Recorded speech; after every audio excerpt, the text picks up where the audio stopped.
बात करे ढाई फला गोलिए से बुझते नहीं खबर आग लगे जनुआ के बोलिए से बात करे ढाई फला गोलिए से। अच्छा तो सुनावा पानी पियले तू कवनाई नहर के हऊ।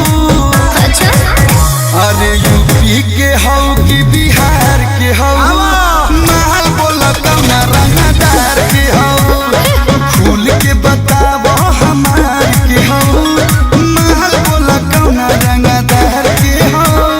काहे बताई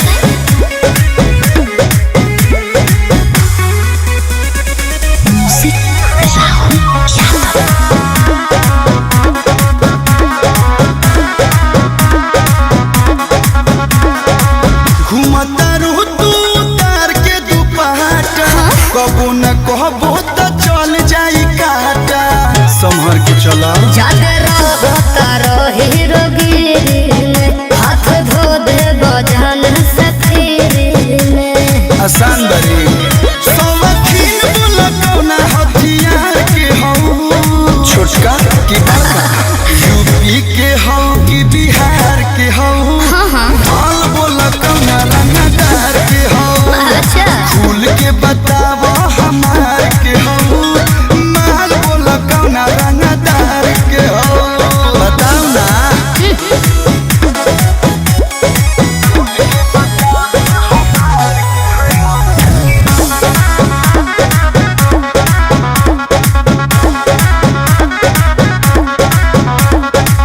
देबेलू झूठे भरवा के धमकी हमहू कहियो निकाल देब लमकी निकालब गिरजी हम मरहिले आंसू के लुकावे पल काम नहीं होई बंदूकावे क्या है ना बताओ रानी मछली तू नदी किनार के हऊ नहीं चिन्हत का यूपी के हऊ कि बिहार के हऊ अच्छा माल बोलो कौना रंगदार के हऊ खुल के बतावो हमार के हऊ तो माल बोलो कौना रंगदार के हऊ कतनो होई है हाँ? हमरा नीचे ही चल ना।